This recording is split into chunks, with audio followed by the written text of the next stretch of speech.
Hello friends, welcome to tech Bangla by Digisoft. বন্ধুরা, আশা করছি আপনারা সবাই ভালো আছেন, সুস্থ আছেন। আজকে যে ভিডিওটি নিয়ে আপনাদের সামনে উপস্থিত হয়েছি সেটা ওই একটা 5.1 ডিজিটাল অ্যাম্প্লিফায়ারের এর একটি পার্ট 1 ভিডিও আছে। আমি অবশ্যই ডেসক্রিপশন বক্সে তার লিঙ্ক দিয়ে দেব। ওইটা দেখলে আপনাদের এটা দেখতে অনেক বেশি সুবিধা হবে। আর আরেকটা কথা যেটা বলা সেটা হচ্ছে, আপনারা যারা এখনো পর্যন্ত সাবস্ক্রাইব করেননি তারা অবশ্যই চ্যানেলটাকে সাবস্ক্রাইব করে নিন, কারণ আপনারা ফোন করছেন, কথা বলছেন এবং আপনারা যেটুকু পারছে আমাদের সাধ্যমতো আপনাদের সাহায্য করার চেষ্টা করছে, কিন্তু তার বদলে একটুখানি সাবস্ক্রাইব করে দিলে এটা একদম ফ্রি। এই সাবস্ক্রিপশনে কোনো টাকা লাগে না, একদম ফ্রিতে আপনারা সাবস্ক্রাইব করুন, তাহলে আমাদের পরবর্তী যে ভিডিওগুলোর নোটিফিকেশন অটোমেটিক্যালি আপনাদের কাছে চলে যাবে। তাহলে বন্ধুরা চলুন শুরু করা যাক। নমস্কার বন্ধুরা, আশা করি সবাই খুব খুব ভালো আছেন। তো সত্যি খুব বিজি আছি, তাই জন্য আপনাদের ভিডিও পেতেও অসুবিধা হচ্ছে। এর থেকে অনেক বেশি ক্রিটিক্যাল কাজ করছি। এই চ্যাপ্টারটা, এই অ্যাম্প্লিফায়ারের চ্যাপ্টার কিছু শেষ করার পরে আবার অন্য হয় মাইক্রো কন্ট্রোলার বা এখনকার যে এলইডি টিভি 3D সেই সব নিয়ে আসবো। অনেক সময় অনেক প্রজেক্টই আসছে আমার কাছে, আপনাদেরকে দেখাবো। কিন্তু এই জন্যই আমি অ্যাম্প্লিফায়ারের একটা এটা একটা সিজন চলছে অ্যাম্প্লিফায়ারের, এটা দেখলেন তারপরে আবার ওইটা ধরবো। বা এরকমও হতে পারে কোনো সময় কোনো একটা ভালো প্রজেক্ট পেলেও আপনাদেরকে দেখাতে হবে, সে দেখাবো আপনাদের লাভের জন্য, আপনারা শিখবেন। যাক, কথা না বাড়িয়ে অবশেষে সেই অত্যন্ত সস্তার সেই 5.1 রেডি হয়ে গেছে। তো এখানে ভালো মানেরই একটি ব্লুটুথ কিট মডিউল লাগিয়েছি। এটা তার রিমোট, ভালো রিমোট, সস্তা রিমোট না। এটা প্রিন্ট হয়ে আসবে, দেখাচ্ছি আমি। এটা হচ্ছে বেস, ট্রিবল, সেন্টার ভলিউম, আর এটা আপনার হচ্ছে সাব ভলিউম, এটা হচ্ছে এসআরবি মানে সারাউন্ড ভলিউম, এটা এমবি মানে মেন ভলিউম। তো এবারে আমি ভেতরে আসছি। এটা পুরো কিন্তু ডিজিটাল ইন আছে, কোএক্সিবল প্লাস আপনার অপটিক্যাল পুরো ইন আছে। তো আমি দেখাচ্ছি। আরও দেখাতে আর একটা কথা বলছি, যে সেই একই কথা, যে সাউন্ড টেস্টিং যারা দেখায় তারা দেখায়, আমার দ্বারা সম্ভব না। আমি জানি যে সাউন্ড কি বেরোচ্ছে না বেরোচ্ছে। ওই ভিডিওতে আপনি মোবাইলে গান শোনা যা, আর এখানে শোনা হতা, এই মানে বললাম আর কি আপনাদেরকে। তবুও মানে চলছে, এটুকু আমি দেখাতে পারি। সেই ট্রান্সফর্মার যেটা আমি বলেছিলাম যে 5 অ্যাম্পিয়ার বলছে, এটা কখনোই 5 অ্যাম্পিয়ার না, 12-12 ইউজ করেছি। এখানে 7265 এই কিটটা কিন্তু মার্কেটের কিট পাওয়া যায়, ওটাকে মডিফিকেশন করতে হবে, কারণ এটা স্টিরিও হিসাবে আসে না, এটা মোনো হিসাবে আসে। তাহলে কিন্তু আপনাকে রেজিস্ট্যান্স আলাদা করে, এবং যেটা ইনপুট হচ্ছে একটা ইনপুটকে গ্রাউন্ড করতে হবে, এবং আর যদি স্টিরিও হয় তাহলে গ্রাউন্ডটাকে ছাড়াতে হবে, আর যদি মনে হয় তাহলে এই যে দুটো ইনপুট আছে ইনপুটটাকে গ্রাউন্ড করতে হবে। আর স্পিকার কানেকশন যদি স্টিরিও হয় তাহলে একটা গ্রাউন্ড কমন যাবে, আর দুটো আইসির এই যে দেখুন লেগ থেকে গেছে। আর যদি এটা স্টিরিও হতো আর মনে হতো তাহলে এই গ্রাউন্ডটার দরকার ছিল না, তখন এটা কি হতো, ব্রিজ হয়ে যেত, এই দুটো কানেকশানে স্পিকার আউট হতো। এখানেও সেম, বেশি কথা না বাড়িয়ে বলছি, এখানেও সেম। তার মানে এখানে দুটো চ্যানেল পেয়ে গেলাম আমরা। ধরুন মানে ধরে নিলাম এইটা মেন, আমি লিখছি দেখুন, এইটা মেন।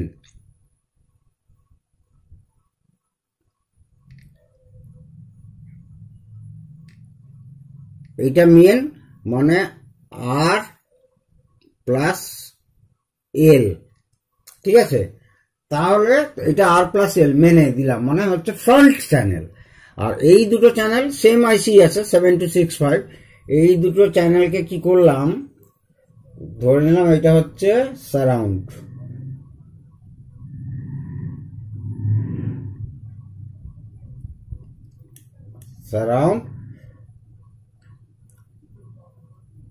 আর প্লাস এল। যাকে বুঝতে পারছেন, আমার হাতে লেখা খুব সুন্দর, আপনারা দেখে বুঝতে পারছেন। হ্যাঁ, তো এই নিয়ে স্যারদের কাছে খুব বকা শুনতাম যখন হোস্টেলে থাকতাম। স্যাররা বলতো হাতের লেখা, কিন্তু বোঝা যেত, স্যার এইটাই বলতো যে বোঝা যেত এবং বানান ভুল খুব কম হতো, কিন্তু লেখা অত্যন্ত বাজে, আমি নিজেই বলছি। তো এখানে হয়ে গেল, তাহলে মেনের দুটো চ্যানেল পেয়ে গেলাম, এখানে সারাউন্ডের দুটো চ্যানেল পেয়ে গেলাম। আর এইটা সেই হচ্ছে 3.116D2 দিয়ে সাবফার করেছি, আর এইটা করেছি সেন্টারে। ওকে, আর এইটা সেই হচ্ছে 5.1 ডিকোডার। মেনলি এইখানে ওই LM324, তো LM324 এর এই মেনলি প্রথম যে চিপটা দেখুন এখানে ইন আসছে, তো এইটা হচ্ছে কিন্তু আপনার বেস্টিবিলের জন্য, মানে এই যে বেস্টিবিল মানে মেন চ্যানেলের বেস্টিবিল, আর কোনো চ্যানেলে কিন্তু বেস্টিবিল হবে না, মানে মেন চ্যানেল যেটা ফ্রন্ট চ্যানেল, এরকম করে কেউ বলেছে কিনা আমি জানি না। তারপরে এই চিপটা ব্যবহার করা হয়েছে, এইখানে একটা পিসেট আছে ফ্রিকোয়েন্সি কন্ট্রোলের জন্য, এটা হচ্ছে সাবউফার। ঠিক আছে বন্ধুরা, আর এইখানে আছে একটা দিকে আছে হচ্ছে সারাউন্ড লেফট রাইট, আর একদিকে এখানে আছে, দেখতে পাবেন কিনা জানি না, এইখানে আছে সেন্টার আউট। আচ্ছা, এইবারে এইখানে আর একটা আইসি ব্যবহার করা হয়েছে ওই একই LM324। এইখানে 4টে পিসেট আছে, অর্থাৎ আপনি যে কোনো 4টে চ্যানেল আপনি এইখানে গেন কন্ট্রোল, মানে গেন কন্ট্রোল করার জন্য, মানে গেনটাকে বুস্ট করার জন্য আমি করেছি। দেখলাম আমার সারাউন্ড পড়েই থাকবে কেন এটা, তো আমি করলাম।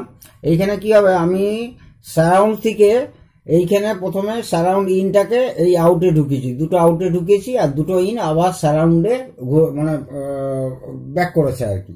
অর্থাৎ এইখান থেকে যে ইনপুটটা পাবেন এর আউটপুটে যাবে, আর এর ইনপুটটা সারাউন্ডে আবার এইখানে ঘুরে আসবে, এই জায়গাটা ঘুরে আসবে। দিলে এই দুটো পিসেটে একটা ধরলাম রাইট আর একটা ধরলাম লেফট, এই দুটো পিসেট তখন লেফট রাইটের গেন কন্ট্রোল করতে পারবেন। আমি করেছি, করে মানে ঠিকঠাকই অসিলোস্কোপ দিয়ে ফ্রিকোয়েন্সিগুলো দেখেছি, এবং ইনপুটে কত মিলি ভোল্টেজ আসছে সেগুলো সব দেখেছি। আর এখানেও আর একটা দুটো চ্যানেলের আপনি ওই একই সেম গেন কন্ট্রোল করতে পারবেন। এইখানে দেখেন এই যে লেখা আছে আউট ইন, মানে যে কোনো একটা চ্যানেল আপনি এখানে ইন করলেন, সেখানে আউট নিলেন, আবার একটা যে কোনো চ্যানেল ইন করলেন, আউট করলেন, যেভাবে আমি সারাউন্ডটা আপনাদের বোঝালাম। তো 4টে চ্যানেলের আপনি যে কোনো মানে গেনটাকে বুস্ট করতে পারবেন। তো এই গেল। এইবারে আসছি যে এটা হচ্ছে আমি বলেছিলাম যে ভদ্রলোকের বাড়িতে কিন্তু ও ব্লুরে ডিভিডি চালাবে, এবং ব্লুরে ডিভিডি যে আউটপুট সেটা কিন্তু আপনার HDMI আছে। HDMI করলাম না, কারণ HDMI করা যেত, কিন্তু এটা খুব সস্তায় দিতে হচ্ছে আমাকে, নাহলে এর থেকে অনেক ভালো আমি 5.1 বানাই। এইখানে দেখুন এই যে ডিজিটাল টু অ্যানালগ কনভার্টার, এটা ড্যাক বলে। তো ভেতরে আমি সত্যি এটা আমি ভেতরেই লাগাই, ভেতরে খুব একটা জায়গা পেলাম না, তো বাইরে এটা লাগিয়ে দিয়েছি, এটা ফাইনালি আরো ভালো করে লাগাতে হবে। তো এখানে কি হবে, এর অক্স এসে এখানে ঢুকছে, ওখানে এখন অক্স মোড থাকবে, অক্স মোডে হয়ে এখানে থাকলো। এইখানে এবারে কি করলেন আপনি, কোয়াক্সেবল আপনি এইখান থেকে এইটা মানে কি, এটা হচ্ছে আপনার ইনপুট হচ্ছে, আর ওখান থেকে আউটপুট হবে। আমি এইখান থেকে আমার সেটটপ বক্সটা ও হচ্ছে আউট আছে, কি আছে, টসলিঙ্ক আউট, আর এটা টসলিঙ্ক ইন। ঠিক আছে বন্ধুরা, মানে এইখানে আপনি তখন এখানে একটা রে দেখতে পাবেন, এই লেজার রে পাবেন, সেখান থেকে সাউন্ড পুরো কম্পাইল হয়ে আসবে, এই ডুয়ে লক হয়ে গেল। আর এটা যদি না থাকে কোয়াক্সেবলে লাগাতে পারেন, মানে এটা একদম ফুললি ডিজিটাল হলো আর কি। তো টেস্ট করে আপনাদের আমি নিশ্চয়ই শোনাবো। আর এইখানে এখন আপাতত আমি সবগুলো স্পিকার কানেকশন করিনি, তো এইখানে একটা উফার, এটা হচ্ছে লিখেছি আমি, এই দেখুন সাবউফার সেন্টার সারাউন্ড এল হতো এটা জাগিয়ে, আর হচ্ছে FR front right, FL front left, এটা মেন কর্ড, খুব ভালো মানেরই মেন কর্ড।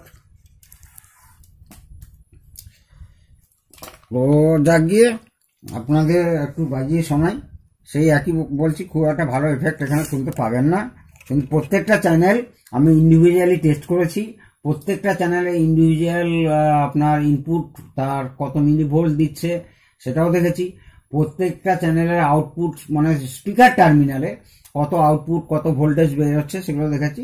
নিয়ার অ্যাবাউট ওই ধরুন আপনার ওই 22 থেকে 25 ওয়াট পার চ্যানেল বেরোচ্ছে। এই সাবওয়াটটা বেশি আছে, সাবওয়াটটা প্রায় 50 ওয়াট মতো বেরোচ্ছে এই সাবওয়াটটা। তো এইখানে একটা SMPS এই ক্লাস ডি যে এই অ্যাম্পলিফায়ার গুলো সাধারণত এইগুলো SMPS ভালো চলে, তো ট্রান্সফর্মারতেও ভালো চলে, ভালো ট্রান্সফর্মার হলে। তো তো এইখান থেকে আমি একটা, এটা সিঙ্গেল পাওয়ার সাপ্লাইতে কিন্তু, তো এইখান থেকে আমি দেখুন সিঙ্গেল পাওয়ার সাপ্লাই তুলেছি। এটা হচ্ছে এই সাউথ, এই যে বোর্ডটা এটা পজিটিভ আর এটা হচ্ছে গ্রাউন্ড, ঠিক আছে, ব্ল্যাকটা হচ্ছে গ্রাউন্ড করেছি, তাতে বেশ ভালো ইফেক্টই পাচ্ছি বা খুব ভালো আউটপুটই দিচ্ছে, আর একদমই গরম হচ্ছে না।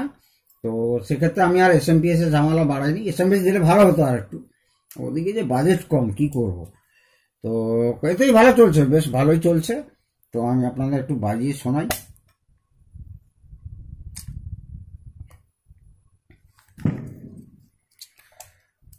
এই হচ্ছে, আপনারাও বানাতে পারেন। এই ক্যাবিনেটটা আমারই একটা অন্য ক্যাবিনেট ছিল, তাকে কালার করেছি আমি নিজে, স্প্রে কালার।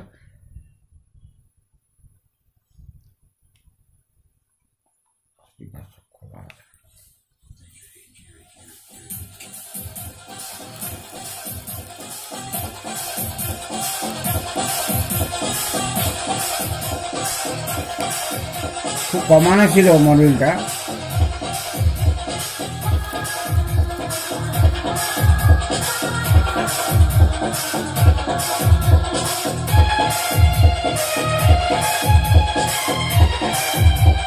সেন্টারটা স্পিকার লাগানো হয়নি এখনো, তো আমি দেখে নিয়েছি টেস্ট করে, সেন্টারটা খুব ভালোই বাজছে।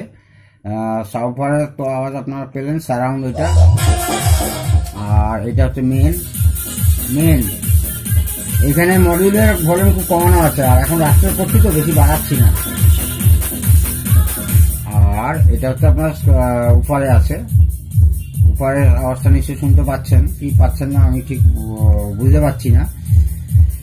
এরকম অনেক ভালো ভালো ভিডিও নিয়ে আপনাদের কাছে আসবো। এটা একটা সস্তায় 5.1 আপনারা বাড়িতে বসে বানাতে পারেন, যেগুলো আপনার 3,000 3,500 টাকা চাইনিজ যে সব জিনিসগুলো এই 5.1 পাওয়া যায়, সব বেকার, কোনো ডিকোডার কিছু থাকে না।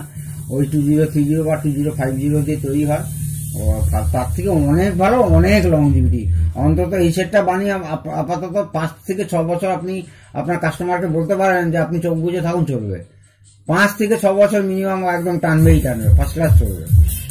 আর ওয়ারিং গুলো যতটা পেরেছি গুছিয়ে করেছি, দেখুন বন্ধুরা, যতটা পেরেছি করেছি। এত শর্ট জায়গায়, মানে ক্যাবিনেটটা খুবই ছোট হয়ে গেছে, ক্যাবিনেটটা একটু বড় হলে এই যে ওয়ারিং গুলো দেখতে পাচ্ছেন, এগুলো কোনো টিউবের ভেতর দিয়ে, সরু টিউবের, PVC টিউবের ভেতর দিয়ে নিয়ে গেলে আরো দেখতে ভালো লাগতো আর কি। তো যাক, এরকমই করেছি। আর একটু এরকম থাকলে ভালো, রিপেয়ারিং এর সুবিধা হবে। তা আজকে থাক বন্ধুরা, সবাই ভালো থাকুন, খুব সুন্দর থাকুন, খুব ভালো মতো কাটান। আপনারা সবাই অবশ্যই ভালো থাকুন। জয় ভারত।